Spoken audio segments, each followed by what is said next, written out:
जैसे कि आपको मालूम होगा कि वेदर एडवाइजरी भी बता चुका है कि 24 तारीख तक जो है मौसम खराब रहेगा और इस कारण जो है कोई भी नदी नाले के किनारे ना जाए, ये पहले ही उन्होंने बता दिया है कि अगर कोई भी वहां पे मिलता है तो उसके ऊपर कार्रवाई जो है वो जरूर होगी। और पिछले साल की बात करें तो कहीं तबाही जो है हमने देखी थी, तो उसको देखते हुए आज एक नंबर भी जारी किया गया है। आपको नंबर बता दूं कि अगर कोई भी ऐसा खतरा होता है फ्लड वाला, तो आप अपने चाहने वालों को जो है वहां से बचा सकते हैं। नंबर आप एक बार फिर से मैं आपको बता दूं, 019125711616 पे आप फोन करके जो है अपने चाहने वालों को भी बचा सकते हैं। और जिस तरह से पुंछ राजौरी की बात करें तो वहां पे भी कई नुकसान जो है वहां पे देखने गया। और बात करें तो कई नाले जो है इस समय बरसात में भर जाते हैं। बात करें नानक नगर, प्रीत नगर की बात करें तो उनके जो है नाले जो है काफी बुरी हालत होती है इन बरसातों में। तो फिलहाल हमारे साथ मौजूद है शशि जी, जो कि मजदूरों की आवाज है। उनसे भी बात करते हैं कि उनका क्या हाल है उस एरिया में और इस बरसात में क्या देखते हैं वो। हेलो। हेलो। जी सर, आपका पहले स्वागत है हमारे स्टेट वायर चैनल में। गुरमीत जी, क्या हाल है? ठीक हो? हाँ जी, हाँ जी, ठीक ठाक सर। आप कैसे हो? हम भी ठीक हैं, आप बताइए।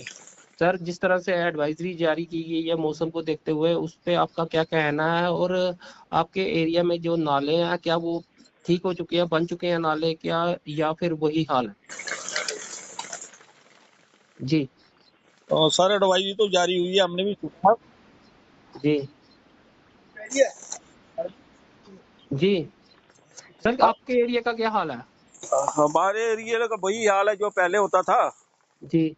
हमने तो यही बोला है, अब हम भी अपील करते हैं आपके चैनल के माध्यम से, अगर एडवाइजरी जारी की गई है तो सबको लोगों को चाहिए कि अपने अपने घरों में रहें, कहीं जी। पहाड़ी एरिया में ना जाए, नदी नालों के पास ना जाए।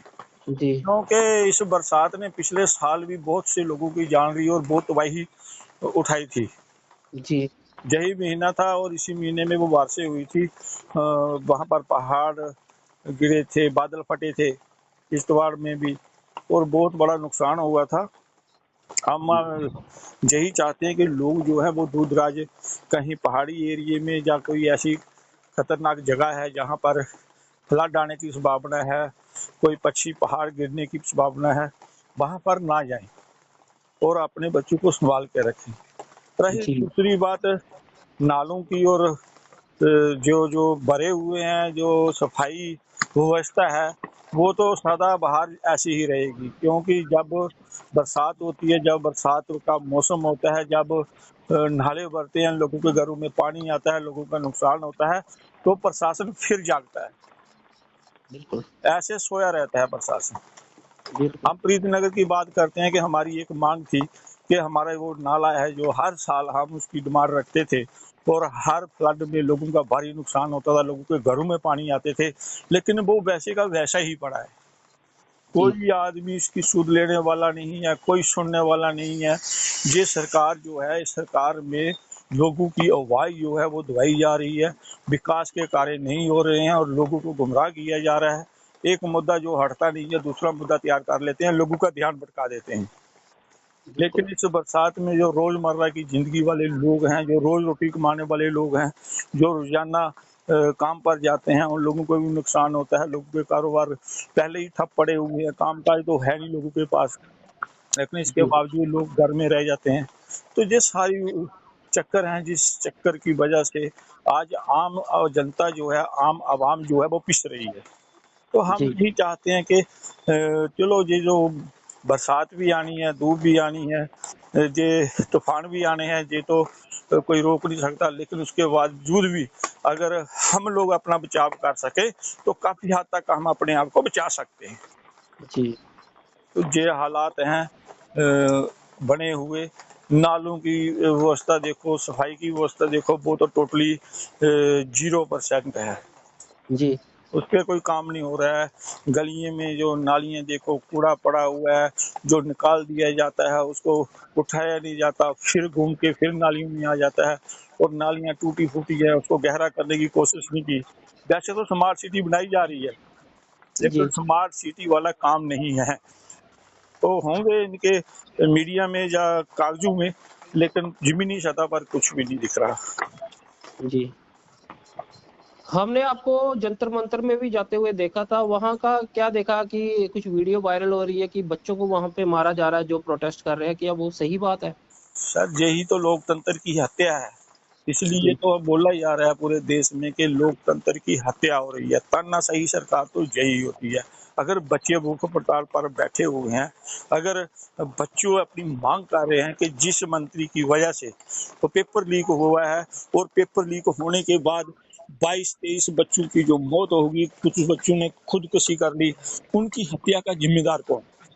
आज देश का पूरा युवा जो है, बच्चा बच्चा जो है वो ये पूछ रहा है कि क्या सरकार जो है वो ऐसे लोगों को देती है समर्थन, जो लोग लोगों की भावनाओं को आहत करते हैं। अगर बच्चे बोल रहे हैं कि जो शिक्षा व्यवस्था है वो ठीक होनी चाहिए, पर शिक्षा व्यवस्था ठीक होने की वजह से जो देश बढ़ेगा आगे, बच्चे पढ़ेंगे तो देश आगे बढ़ेगा। पर यहाँ पर सरकार जो है वो ऐसा कर रही है कि शिक्षा को ही खत्म कर रही है, ताकि लोग पढ़े ना, लिखे ना, आगे ना बढ़े, और लोगों की जो व्यवस्था है वो घर तक रहे, गली मोहल्ले तक रहे, और आज जाके चाय की रेडी और दिहाड़ी तक रहे। लेकिन बच्चे चाहते हैं कि हमारी जो शिक्षा प्रणाली है वो सही हो।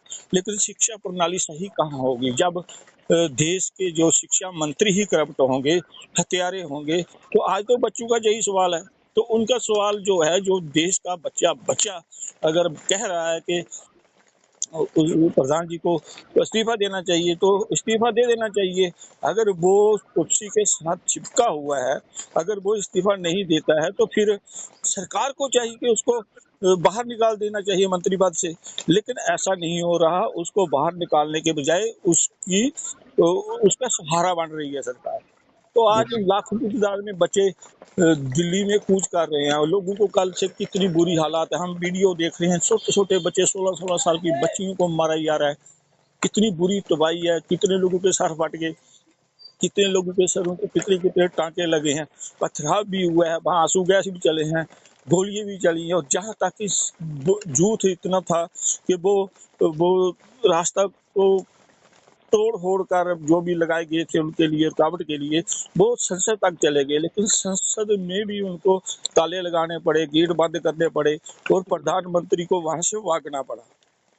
ये सारी व्यवस्था देश में चल रही है। जन आंदोलन की शुरुआत है। ये जी। जन जी। आंदोलन है। जब जन आंदोलन आता है तो सरकारें मिट जाती हैं।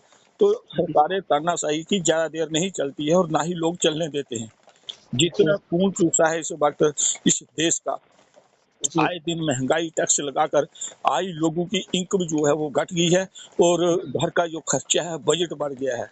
अब लोगों जी। के घर पे भूख के प्रकार पर आम आवाम आ चुकी है। लेकिन इस सरकार को कुछ पता नहीं है कि क्या करना है, कैसे देश चलाना है, किस तरीके से लोगों को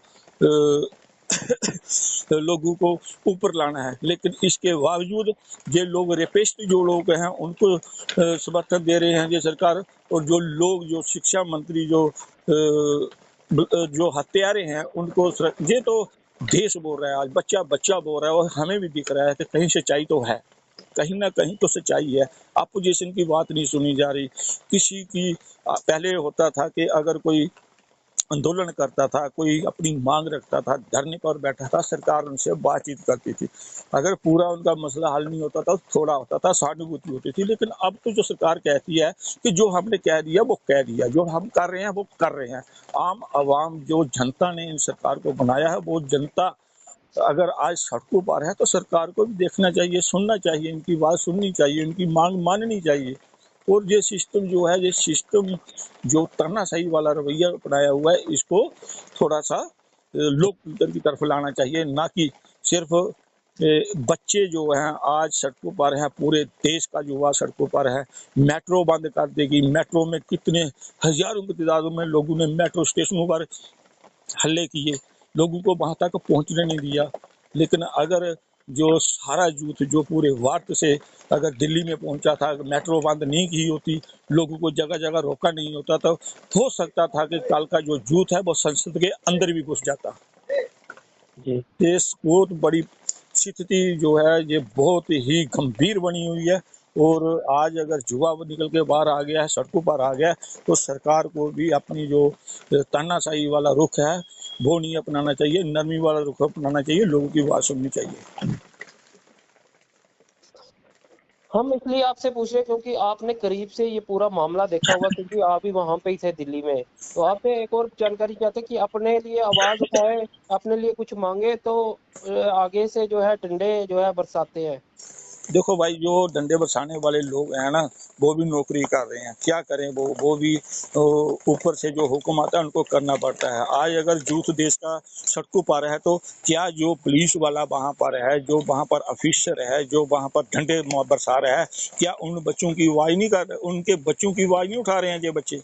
क्या उनके बच्चे नहीं है, उनकी पढ़ाई में नहीं फर्क पड़ रहा है? या पेपर लीक होना कैसा है यार, एक गरीब आदमी बड़ी मुश्किल से अपने बच्चे को वहां तक पहुंचाता है, उसके बावजूद पढ़े लिखे लोग पेपर लीक करके पैसों से खरीद लेते हैं, गरीब का बच्चा पीछे रह जाता है और पैसे वालों के बच्चे जो है कॉपी करके आगे बढ़ जाते हैं।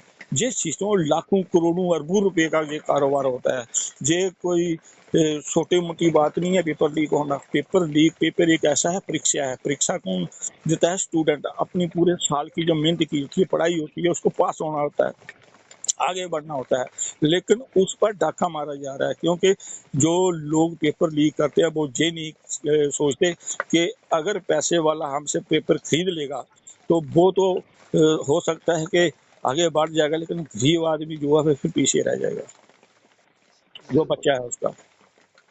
तो ये शशि जी, बनी हुई आप, देश की, जी जी ये जी देश शशि की जी, आप मेरे को बनी हुई। बताइए, जिस तरह से बारिशें पड़ रही हैं, आप देख सकते हैं अभी स्टार्ट किया है नालों का काम, क्या ये पहले नहीं होना चाहिए था? जिस तरह से जीवन नगर की बात करें, वो अब उनको पता था बरसातें होने वाली है, क्या वो पहले काम नहीं कर सकते, या आप काम स्टार्ट कर दिया उन्होंने?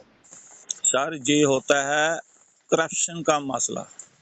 जी ये करप्शन का मसला होता है, लाखों अरबों रुपये लगा दिए जाते हैं और जब बारिश आती है, बारिश में वो बह जाते हैं। तो जहाँ पर किसी करप्शन को पकड़ने वाला कोई नहीं होता, क्योंकि बरसात आई है और वो बह गया, बस। ये एक मामूली सी बात हो जाती है और बरसात की वजह से, बाढ़ की वजह से ये सब कुछ बह गया। इसलिए जब मौसम सही होता है, साफ होता है, ये काम जो बड़े प्रोजेक्ट होते हैं वो काम तब होने चाहिए, और उनकी बुनियाद बरसात में रखी जाए तो आगे कितनी देर चलेगा। जिसकी बुनियाद जो पुल बना जा रहा है, बिल्डिंग बनाई जा रही है, उसकी बुनियाद ही अगर बारिश में रखी जाए, गीली मिट्टी में रखी जाए, तो उसको ऊपर से जितना मर्जी ले जाओगे, कितनी देर चलेगी? 8 साल, 10 साल, 15 साल, 20 साल, वो तो क्रैक होगी, गिरेगी। आप देख रहे हैं कितने कितने पुल गिर रहे हैं, कितनी कितनी बिल्डिंगें गिर रही हैं। ये किस वजह से होती है? ऐसे ही वजह से होती है। और ये एक बहुत सीधा साधा रास्ता है कि बरसात आने वाली है, महीनों में बरसात होती है, उसके 2 महीने पहले काम लगा लो, वहाँ सरिया फेंक दो, सीमेंट फेंक दो, बजरी फेंक दो, मिट्टी लगा दो, उसके बाद जब बरसात आती है तो बाढ़ आई तो बह गया जी सारा, वो पैसा गया पानी में। तो आगे से नए सिरे से शुरू हो जाते हैं, लूटने का साधन है। इसलिए तो देश में अमीर अमीर होता जा रहा है, गरीब गरीब होता जा रहा है। आज जहाँ पर व्यवस्था है बराबरता लाने की, पर जहाँ पर समानता लाने के बजाय, जहाँ पर लोगों को भूख की कगार पर लाया जा रहा है और लोगों को स्मार्ट पर चढ़ाया जा रहा है। इस देश में इस सरकार की वजह से पूंजीपति लोग जो है वो और अमीर होते गए, लेकिन जो गरीब मजदूर आम काम कर, देखो, जिस सरकार कह रही है कि हमने तनख्वाह बढ़ा दी है, बिल लाए मजदूरों के, फैक्ट्रियों में देखो किसी को तनख्वाह नहीं बढ़ी है, वही 9,000 रुपये 10,000 रुपये काम कर रहे हैं। हमारे पास रोज लोग आ रहे हैं, हमारी तनख्वाह नहीं बढ़ाई। मैं बोलो, लोग बोलते नहीं है, क्योंकि आज रोजगार नहीं है। आज एक आदमी अगर उसको बोलता है तो उसको बाहर निकाल देते, उसके पीछे 10 आदमी खड़े हैं। लोगों को इतना दबा दिया गया है कि आज लोग अपनी आवाज नहीं उठा सकते। अगर जंतर मंतर पर यूथ जो निकला है आज बार, जो बच्चों ने जो अंगड़ाई दी है, ये अंगड़ाई वहां से होते हुए देश के कोने कोने में घर घर में जाएगी और ये एक जन आंदोलन बनेगा। अब गरीब आवाम, मजदूर तबका भी जब बाहर निकलेगा ना, तो फिर इस देश में इस सत्ता को पलटना ही पड़ेगा। ये इनको अपनी सरकार छोड़नी पड़ेगी। इसलिए हमें विनती करते हैं कि कम से कम लोगों की आवाज सुनी जाए। जी। और शशि जी नरवाल में है इस समय आप, नरवाल का क्या हाल है, क्योंकि वहां पे भी कई मजदूर हमारे भाई काम करते हैं, तो किस तरह से हाल है बरसातों में उनका? कुछ भी नहीं हाल है, जहाँ पर सब दुबके हुए हैं। कोई ट्रकों में बैठा है, कोई गाड़ियों में बैठा है, कोई बसों में बैठा है, कोई आ रहा है, कोई घर में सोया है। कारोबार तो पहले ही ठप है, काम तो है नहीं, ट्रांसपोर्ट भी खत्म कर दिया गया। जो पुरानी गाड़ियां थी वो सारी कंडम कर दी गई, नई गाड़ियां आ गई हैं मार्केट में। अब जो मजदूर मिस्त्री जो लाखों की तादाद में है, सैकड़ों की तादाद में, वो सारा बेकार है। रोजमर्रा की जिंदगी में वो काम करने आते जो जरूर हैं, लेकिन अगर उनको काम मिल जाता है तो खुश खुशकिस्मती होती है, अगर नहीं मिलता तो बदनसीबी होती है। जिस दिन दिहाड़ी लग जाएगी उनकी ईद बन जाती है। वैसे रोज ही रोना पड़ता है, क्योंकि काम बिल्कुल ठप हो चुके हैं, कारोबार बिल्कुल ठप हो गया आम आदमी का। अब आप देखो, बड़ी बड़ी कंपनियां आई है, रोड बना रहे हैं, पुल बना रहे हैं, उनके साथ लगे हुए जो मजदूर हैं उनके साथ भी विश्वासघात हो रहा है। कंपनियां जो बाहर से लोग आते हैं उनको तनख्वाह ज्यादा देते हैं, जो जम्मू के हमारे लोग हैं उनकी तनख्वाह उनसे कम होती है। ऐसा क्यों? ना उनको जी पीएफ मिल रहा है, ना उनको कोई ऐसी कोई सुविधाएं मिल रही हैं, ना उनकी कामकाज की कोई गारंटी है। तो ये चलेगा तो चलेगा कब तक? आखिर एक ना एक दिन लोग तो बाहर निकलेंगे निकलेंगे। अच्छा हुआ निकल गया। हमारी रियासत जो जम्मू कश्मीर थी वो उसको भी जूटी बना दिया गया। ये भी डिमांड है लोगों की, वो भी सड़कों पर हैं। तो कहाँ कहाँ पर ये उलझी हुई है सरकार, लोग सड़कों पर क्यों हैं? सरकार तो वही अच्छी होती है ना जो लोग खुश हों। ज्यादा लोग अवाम ही खुश नहीं है तो सरकार को तो गद्दी छोड़ देनी चाहिए। हम तो यही कहते हैं, जब व्यवस्था करनी चाहिए, ऐसी लोगों के मसले सुनने चाहिए, लोगों की आवाज सुननी चाहिए। तो दूसरा नंबर जो चुनाव भी होते हैं वो भी धांधली से होते हैं। जी ईवीएम मशीन जो है बैन होना चाहिए। बाकी सारे मुल्कों में अगर ईवीएम बंद की हुई है तो हमारे भारत में क्यों? जी ये सारा सिस्टम करप्ट हो गया तो आदमी क्या करेगा? बोलेगा कि हम तो मजदूर लोग हैं, हम आवाम हैं, हम वही बोल रहे हैं जो सच्चाई है, जो दिख रही है हमें। चलिए शशि जी, बहुत बहुत शुक्रिया, आपने बात की हमारे साथ। ये शशि जी थे जो कि हमेशा गरीबों की आवाज उठाते हैं और आगे तक लेके जाते हैं, प्रशासन तक जो है वो बात पहुंचाते हैं। फिलहाल इनका यही कहना है कि बरसातों में जो है अपना ध्यान रखें, अपना आपका ध्यान रखें, खुद का ध्यान रखें, पड़ोसियों का ध्यान रखें, क्योंकि बरसात हो रही है। पिछले साल हमने काफी नुकसान जो है वो झेला हुआ है। इस साल जो है आप सभी अपना अपना ध्यान रखें और नदी नालों की तरफ ना जाए। फिलहाल देखते रहे स्ट्रेट फाइट, कैमरामैन चम्मा के साथ, धन्यवाद। शशि ओ गिने हेलो, हाँ जी, हो गया हो गया। हो गया, ठीक हो गया। ठीक हो गया हूं मैं। तू जंतर मंतर गया था के? जंत्र मैं पिछले महीने गया था, अच्छा अच्छा। पिछले महीने की ठीक। इस बारी बड़ी मार पैंदी पई है लोकां नूं। आ, हम्म, चलो ठीक है, फिर मैं ਤੁਹਾਨੂੰ ਮਿਲ ਕੇ ਨਾ ਕਰਾਂਗੇ ਜੰਤਰ ਮੰਤਰ ਦੇ ਵੀ। ठीक है ठीक है। ठीक है मेरे